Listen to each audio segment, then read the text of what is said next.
If you eat right and do a certain things with your body, you can drop your sleep quota. I'm getting lazy and I'm sleeping, averaging somewhere around 4.5 hours now.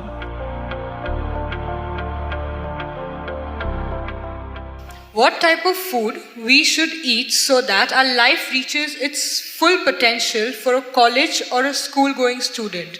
So what kind of food? We must understand this. Food is not a religion, food is not a culture, food is just the fuel for this machine. Yes? There may be cultural aspects to the tastes, there may be even religious tinge to the food over a period of time, but essentially food is fuel for this body. So with what kind of food will it function with minimum struggle within itself and maximum impact? So suppose you buy a petrol car and pump diesel into it, it may still roll around but not at its optimum. Similarly, various foods you can eat and still somehow it functions. But those communities which have eaten with care, you can clearly see a distinct difference in the way they function, the levels of intelligence and whatever. So in India, we prescribed food for different people in different way. If you're doing menial jobs, you eat one way because you need physical muscle.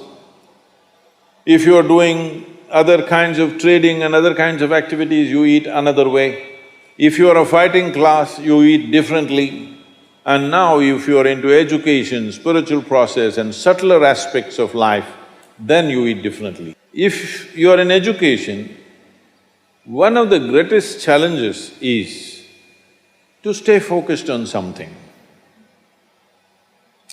The goddamn textbook, I'm sorry. The wonderful textbook that is written for an average intelligence. It's a common prescription. It's not written for the brilliant student. It is written in a way that it's a common prescription, everybody gets it. But that textbook, how much effort it is taking for a whole lot of people? How they have to read it 10 times to get it? But you lie down in your bed and read a love story, you remember every word, huh? Yes or no? How come? So you don't lack memory, you don't lack focus.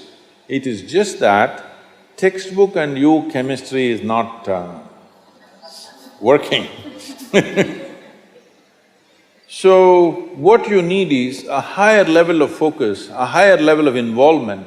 And another great enemy for a student is, because this textbook is such a tranquilizer, the moment you open it, go to cinema till 2 a.m. you're up, open the textbook at 9 o'clock, right there, you smash into it. So sleep is another big enemy. So what kind of food do you eat so there is no inertia in the body? In yogic way of seeing things, we are looking at tamas, rajas and sattva. Tamas means inertia, rajas means activity but no balance, sattva means absolutely balanced kind of energy.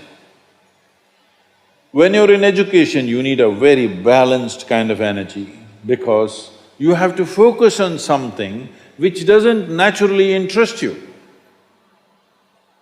It's not something with which your chemistry is gelling. If your chemistry is gelling, you are always focused on that one, isn't it?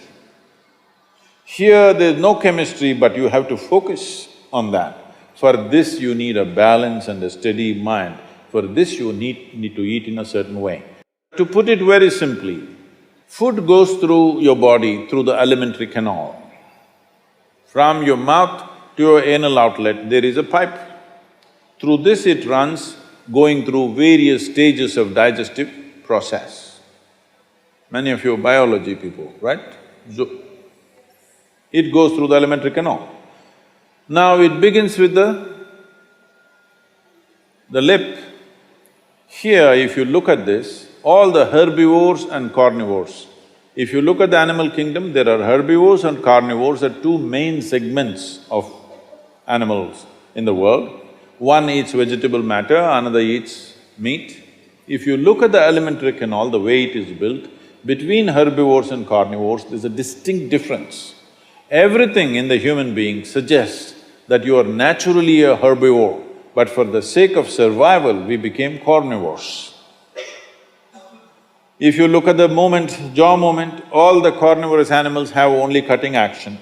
Herbivores have cutting and grinding action. There are molars, but carnivores don't have widespread molars, they have just incisors, canines, and everything looks like cutting teeth. So they do only this. All the herbivores do grinding. What do you have? Both. So you are supposed to chew your food. Why you are supposed to chew your food is you have enzymes in your saliva where if you take a little bit of raw rice and put it in your mouth just for a minute, you will see it turn sweet right here, because right here carbohydrate is being converted into sugar, right here. So if you eat properly, then we say about 30 to 50% of your digestion should happen in your mouth. So this part of the digestive system is expecting half-digested food or partially digested food. But right now the way we're eating is mostly we're putting not only undigested food, but partially destroyed food. So the amount of food that you need to get the same amount of energy has increased.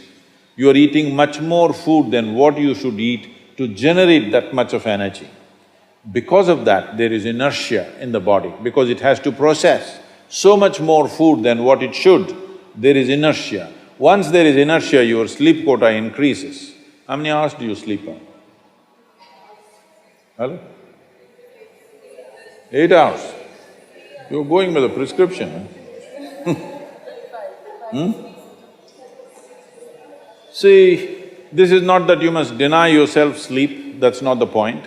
But if you eat right and do a certain things with your body, you see very effortlessly, within 3 to 4 weeks, you can drop your sleep quota anywhere between 2 to 3 hours.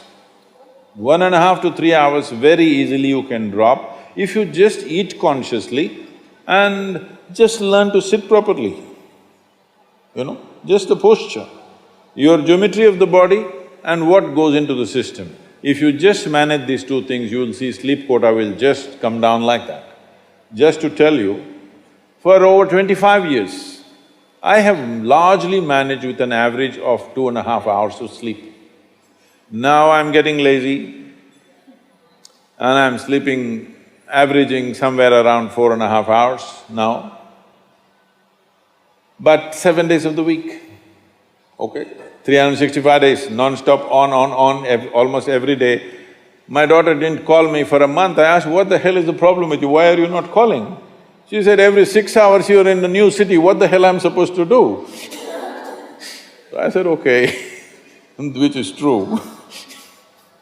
In one day, sometimes we're doing 3 cities, so it's a non-stop activity. And today, many people around me have learned to do this. Over 100, 150 people around me are doing this kind of activity, averaging 4 hours sleep and 7 days of the week, they're on, all the time. And they are not irritated, they are not frustrated, they're joyful and they're wonderful. Why this is this? There are many aspects to this, but one important aspect is food, how you eat. Not only what you eat, how you eat is also very important, because food is a live thing.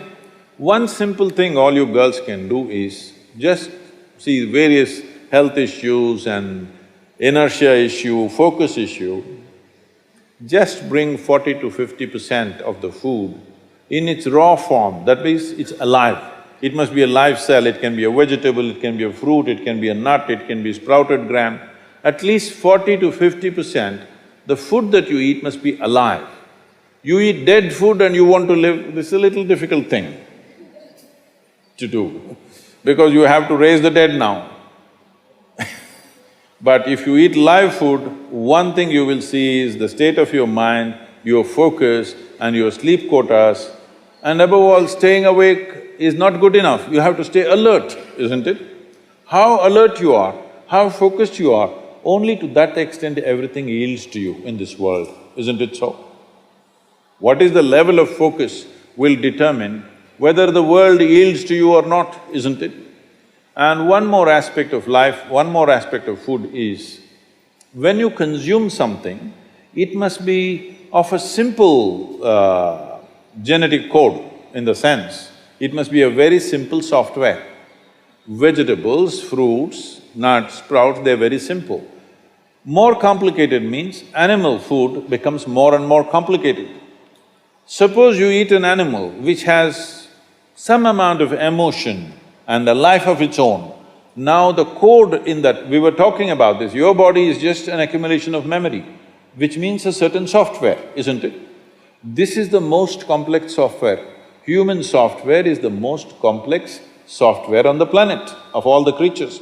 So if you eat an animal, particularly a mammal, if you eat, it has a similar kind of complexity, maybe not as complex as this, similar level of complexity because it has thought and emotion of its own. Now for you to break that code and integrate it into your system, you are not fully successful. So it will leave traces of certain qualities within you. You cannot break that code and make it a part of yours because it's a different and complex code. If you eat a leaf, a vegetable, a fruit, a nut or a sprout, this is much simpler. If you must eat non-vegetarian food, you must eat that which is furthest away from you. So generally, fish and water life is furthest away from you. So if you must eat non-vegetarian food, the best thing to eat is, you're on the coast. Fish is the